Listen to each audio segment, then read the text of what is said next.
بھی کرے گا، قربانی بھی اس پر لازم ہے، قربانی بھی اس پر واجب ہے۔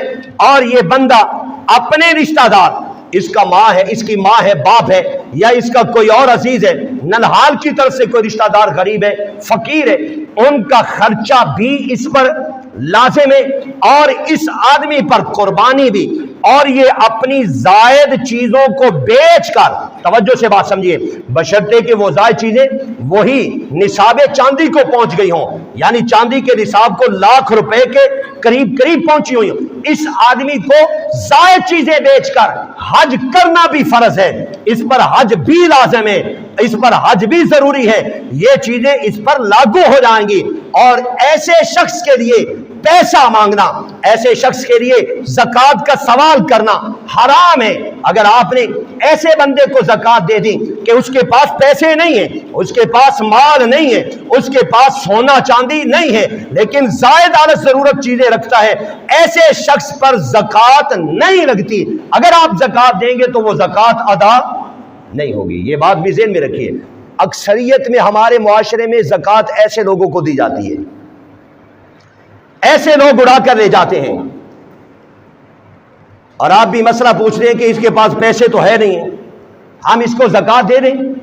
اگر اس شخص کو زکوٰۃ دی گئی، یار یہ تو خود 5 چیزیں اپنے اوپر لاگو کرتا ہے، حج اس پر لازم ہے، اور قربانی اس پر لازم ہے، اور صدقۃ الفطر اس پر لازم ہے، اور مانگنا اس کے لیے جائز ہی نہیں ہے۔ اب اگلی بات سمجھیے کہ پیغمبر کائنات کی روایات اور حدیث کو سامنے رکھ کر یہ میں آپ کے سامنے مسئلہ عرض کرنا چاہتا ہوں کہ پیارے پیغمبر علیہ الصلوۃ والسلام نے فرمایا ما یغنی، یہ روایت ترمذی کے اندر موجود ہے، اگر کسی کے پاس اتنی چیز ہے کہ وہ اس دن اس کا گزارا ہو سکتا ہے، اس دن کا گزارا ہو سکتا ہے، 24 گھنٹے اس کا گزارا ہو سکتا ہے، اس کے پاس اتنی دولت ہے، پیسہ ہے، یا اس کے پاس گھر میں کھانے پینے کا ساز و سامان اتنا موجود ہے، آقا تو عالم صلی اللہ تعالی علیہ وسلم نے فرمایا لا تحلو، اس کو حلال ہی کوئی نہیں ہے، جائز ہی کوئی نہیں، یہ کسی سے زکوٰۃ کا پیسہ مانگے۔ اس بندے کو اگر آپ دے دیں تو جائز ہے۔ کس بندے کو؟ جس کے پاس صرف 24 گھنٹے کا ساز و سامان کھانے کا ہے، نظام چلانے کا ہے، اگر اتنی چیز ہے نا اس کے پاس، اگر آپ اس کو زکوٰۃ دے دیں تو جائز ہے۔ لیکن وہ مانگنا، اس کو مانگنے کی اجازت، وہ کسی سے سوال نہیں کر سکتا، وہ کسی سے مانگ نہیں سکتا، وہ کسی سے سوال نہیں کر سکتا، لا تحلو جائز ہی نہیں ہے، یہ رسول انور صلی اللہ علیہ وسلم فرماتے ہیں اس کے لیے جائز ہی نہیں ہے۔ ہاں ایسا شخص صرف ایک بندہ ہے جو زکوٰۃ کا مال یوں کر کے مانگ سکتا ہے، وہ بندہ کون ہے؟ جس کے پاس 24 گھنٹے کا گزران موجود نہیں ہے، صرف وہ مانگ سکتا ہے۔ 24 گھنٹے کا گزران نہیں ہے، وہ سوال کر سکتا ہے، وہ زکوٰۃ مانگ سکتا ہے، اور وہ کسی سے مانگ سکتا ہے، جائز ہے۔ آقا دو عالم صلی اللہ تعالی علیہ وسلم نے فرمایا، آپ علیہ السلام نے فرمایا اگر اس کے پاس ما یغنی موجود ہے، یعنی وہ دن کا گزارا کر سکتا ہے، پھر آقا دو عالم فرماتے ہیں، حدیث پاک آپ کے سامنے پڑھ رہا ہوں، آقا دو عالم صلی اللہ تعالی علیہ وسلم نے فرمایا اگر ما یغنی موجود ہے، غنایت کرنے والی چیز موجود ہے، بے پرواہ کرنے والی چیز موجود ہے، فرمایا اگر اس نے سوال کیا تو یہ قیامت کے دن اگر آپ دے دیں تو جائز ہے اس کو زکوٰۃ، یعنی وہ سوال نہیں کر سکتا۔ فرمایا اگر وہ سوال کرتا ہے تو پیغمبر کائنات نے فرمایا کہ روز قیامت جب وہ اللہ کے دربار میں آئے گا اس کے چہرے پر یہ ماس ہوگا ہی نہیں، یہاں خراشیں ہوگی، اور یہاں یہ ماس اس کا اکھڑا ہوا ہوگا اور جسم سے جدا ہوگا، اور پیغمبر کائنات نے فرمایا جب وہ اللہ کے دربار میں آئے گا اس وقت اس کو منہ میں ایک کوئلہ آگ کا جو کہ ایک پتھر کو تباہ کر دیا جائے گا اور اس کے منہ میں رکھا جائے گا۔ یہ رسول انور صلی اللہ تعالی علیہ وسلم نے فرمایا کہ اس آدمی کو مانگنے کی اجازت ہی نہیں ہے۔ یہ مسائل زکوٰۃ سنیے اور اپنی پچھلی زندگی کو کھولیے اور اس کو ایک دفعہ اچھالیے، کہاں کہاں تک آج تک تم نے زکوٰۃ دی ہے، کس کس فرد کو دی ہے، آیا کہ وہ ان اوصاف کے ساتھ تھا کہ نہیں تھا، اگر تھا تو پھر ٹھیک کیا آپ نے، اگر نہیں تھا یہ بات یاد رکھیے، اگر غیر فرد کو دے دی گئی وہ زکوٰۃ ادا نہیں ہوگی۔ زکوٰۃ کسی کافر کو نہیں لگ سکتی، کسی مشرک کو نہیں لگ سکتی۔ میں واضح طور پر کہنا چاہتا ہوں، جو قبر کا پجاری ہے اور جو غیر اللہ کے سامنے سجدہ کرتا ہے اور وہ مشرک شرک کرنے والا ہے، اور جو غیر کے سامنے کھڑے ہو کر کشکول لے کر وہ مانگتا ہے اور قبر پر جھک رہا ہے، وہ شرک کر رہا ہے اور شرک کرتا ہے، یاد رکھیے نہ کافر پر زکوٰۃ دینا جائز ہے، نہ مشرک کو زکوٰۃ دینا جائز ہے۔ شرک کو بھی، شرک والے کو بھی زکوٰۃ دینے کی اجازت نہیں ہے۔ تم کیا سمجھتے ہو کہ یہ زکوٰۃ کوئی معمولی چیز ہے؟ صدقہ دے دیں آپ جائز ہے، عیسائی کو صدقہ دے دیں، فقیر کو صدقہ دے دیں، آپ ہندو کو صدقہ دے دیں، یہ جائز ہے۔ لیکن یہ زکوٰۃ صرف موحد کو دی جائے گی۔ کس کو دی جائے گی؟ صرف موحد کو دی جائے گی اور صرف توحیدی کو دی جائے گی۔ اور آگے چلیے، اس سلسلہ میں پیغمبر کائنات صلی اللہ تعالی علیہ وسلم نے چند اور بھی اصول بیان فرمائے۔ آپ نے فرمایا من استفاد مالا فلا زکوٰۃ علیہ حتی یحول علیہ الحول۔ آپ علیہ السلام نے فرمایا بعض لوگوں کا پتہ کیا خیال ہوتا ہے، وہ یہ سمجھتے ہیں ہر پیسے پر سال گزرے گا تو زکوٰۃ آئے گی، ہر پیسے پر سال گزرے گا زکوٰۃ آئے گی، سال کے بعد زکوٰۃ دی جاتی ہے۔ نہیں، اس میں بھی تشریح ہے۔ دو صورتیں ایسی ہیں، ان میں جو بھی پیسہ آپ کو ملے گا اس پر زکوٰۃ آئے گی، سال گزرے یا نہ گزرے۔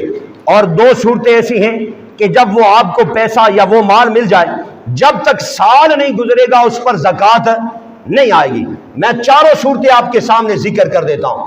مثلا ایک آدمی صاحب نصاب ہے، اور نصاب صاحب نصاب ہونا وہ یہ جو میں نے بیان کر دیا۔ ایک آدمی صاحب نصاب ہے، اب وہ پیسے والا ہے اور اس کی زکوٰۃ دینے کی عادت یکم رمضان کو ہے، وہ رمضان کی پہلی تاریخ کو زکوٰۃ دیتا ہے۔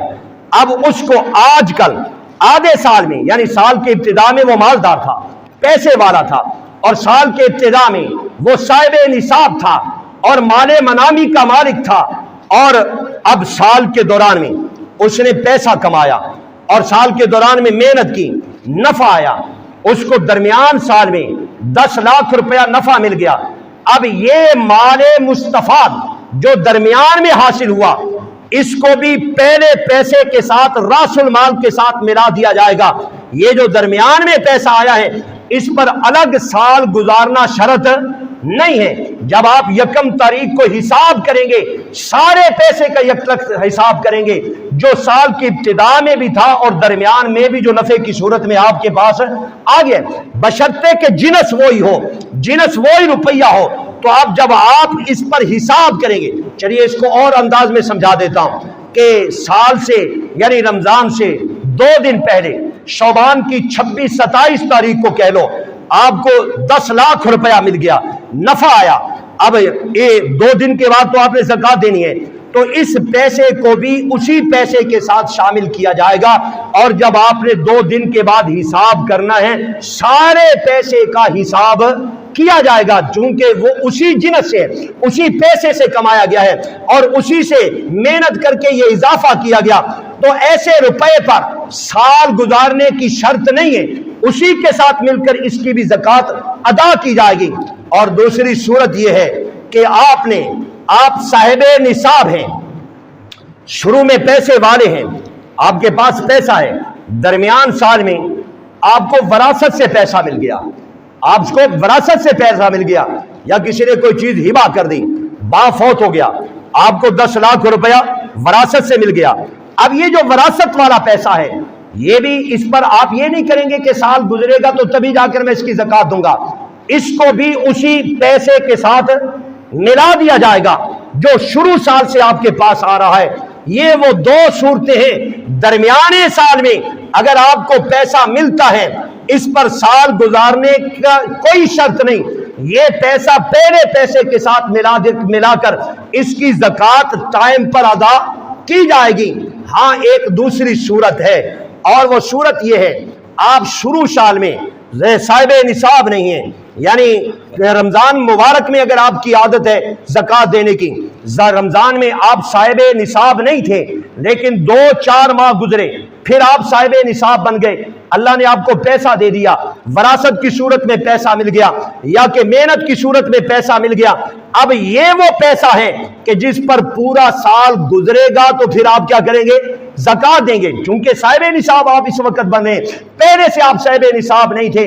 اور ایک دوسری تیسری چوتھی صورت یہ بنتی ہے، آپ کے پاس صرف مثلاً بکریاں ہی بکریاں ہیں اور بکریاں 40 بکریاں ہوں جو سال کا اکثر حصہ چر کر آئیں، جس طرح میں نے پہلے تفصیلات ذکر کی ہیں، تو ایک بکری بنتی ہے، لہذا زکوٰۃ کی ایک بکری بنتی ہے، لیکن درمیانے سال میں ابھی سال نہیں گزرا، جن سے مخالف آپ کے پاس آ گئی، جن سے نو آخر، جن سے آخر، یعنی آپ کے پاس گائے آ گئی، اب پہلے بکریاں ہیں، اب کیا آ گئی ہیں؟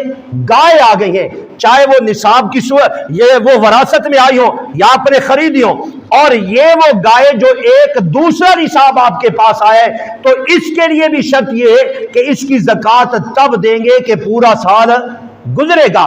یہ وہ دو صورتیں ہیں، نبی مکرم علیہ الصلوۃ والسلام نے اسی صورت کے متعلق یہ بات ارشاد فرمائی، یا یہ کہ درمیان سال میں اگر آپ صاحب نصاب بنے، اس کے لیے آپ علیہ السلام نے یہ بات ارشاد فرمائی کہ من استفاد مالا، جس بندے کا مال بڑھ گیا یا مال میں اضافہ ہو گیا یا مال آ گیا دوران سال میں اور پہلے اس کے پاس مال نہیں تھا، تو پیغمبر کائنات فرماتے ہیں فلا زکوٰۃ علیہ حتی یحول علیہ الحول، کہ اس پر زکوٰۃ نہیں جب تک کہ پورا سال اس پر نہ گزر جائے۔ یہ ساری تفصیلات رسول انور صلی اللہ علیہ وسلم نے بیان فرمائی ہیں، پیغمبر کائنات نے ذکر فرمائی ہیں، آپ نے ان کی تشریحات ذکر کی، لوگوں کے سامنے ایک ایک جز کو بیان کیا، ایک ایک بات کو بیان کیا۔ لوگوں کے ہاں ایک فراڈ چلتا ہے اور لوگ دھوکہ دہی سے کام لیتے ہیں۔ آپ کے پاس مثلاً پیسہ، آپ کے پاس پلاٹ ہے، مکان ہے اور بھی کئی طرح کی چیزیں ہیں، آپ بیچنا چاہتے ہیں، سارا سال بیچنے کے لیے رکھی ہوئی ہیں، لیکن سال کا اب آپ کو پتہ چلا کہ رمضان آ رہا ہے، مثلا اگر آپ رمضان میں عادی ہیں زکوٰۃ دینے کے، اب آپ نے سوچا رمضان آ رہا ہے، اب مجھے اس پلاٹ کی بھی زکوٰۃ دینی پڑے گی، آپ نے اپنے ہی دماغ میں فیصلہ کر لیا کہ اب میں اس پلاٹ کو نہیں بیچتا ہوں، اس کو اپنی ملکیت بنا لیتا ہوں۔ یہ سری دھوکہ ہے، یہ سری فراڈ ہے۔ یا فراڈ کی ایک صورت اور بھی ہے، جس طرح لوگ ٹیکس سے بچنے کے لیے بعض پراپرٹیاں اپنی اولاد کے نام لگوا دیتے ہیں، بیٹیوں کے نام لگوا دیتے ہیں، مقصد یہ ہے کہ ٹیکس نہ پڑے ہم پر۔ اور بعض لوگوں کے ہاں یہ عادت ہے کہ سونا چاندی یا سونا زیورات اپنی بیٹی کے نام کر دیا، ابھی بیٹی چھوٹی ہے، یہ 7 تولے اس کے نام پر، یا آپ نے کچھ چیزیں اپنے اولاد کے نام کر دی، مقصد یہ ہے کہ میرے اوپر زکوٰۃ نہ پڑے۔ پیغمبر کائنات نے صلی اللہ تعالی علیہ وسلم نے اس زمانہ کے اعتبار سے، وہ جو زمانہ آقا دو عالم کا تھا، آپ نے اس فراڈ سے لوگوں کو باز رکھا اور لوگوں کو منع کر دیا، لوگوں کو واضح کر دیا، اور حدیث کے لفظ پر رام فرمایا پیغمبر نے، یہ حدیث بخاری کے اندر موجود ہے، لا یجمع بین متفرق فرمایا لا یجمع بین متفرق، اے لوگوں فراڈ نہ کیا کرو، اس طرح نہ کیا کرو کہ متفرق چیزوں کو جمع کر دیا جائے یا جمع چیزوں کو متفرق کر دیا جائے، مخافت الصدقہ، زکوٰۃ سے بچنے کے لیے فرمایا خبردار میرا کوئی امتی ایسی حرکت نہ کرے۔ اب یہ جو پیغمبر نے اپنے زمانہ میں بات فرمائی کہ بھائی الگ الگ چیزوں کو جمع نہ کرو اور جمع شدہ کو الگ الگ نہ کرو، اس کی میں مثال دیتا ہوں۔ ابھی آپ نے پڑھا سنا کہ 40 بکریوں پر ایک بکری زکوٰۃ ہے، 40 بکریوں پر ایک بکری زکوٰۃ ہے۔ اب ہوا یہ کہ 2 آدمی ہیں، 2 بھائی ہیں، دونوں کے پاس 40 بکریاں ہیں، اب سال گزر رہا ہے، اب دونوں کو ایک ایک بکری دینی پڑے گی۔ زکوٰۃ میں 40 بکریوں پر جب ایک بکری ہے تو ایک ایک بکری دینی پڑے گی۔ انہوں نے یہ فراڈ کرنا کہ بھائی میں اپنی بکریاں بھی تجھے دے دیتا ہوں، اپنی بکریاں بھی تجھے دے دیتا ہوں، 1 مہینے کے بعد پھر یہ بکریاں مجھے واپس کر دینا۔ اب لا مالا وہ بھی 40 بکریاں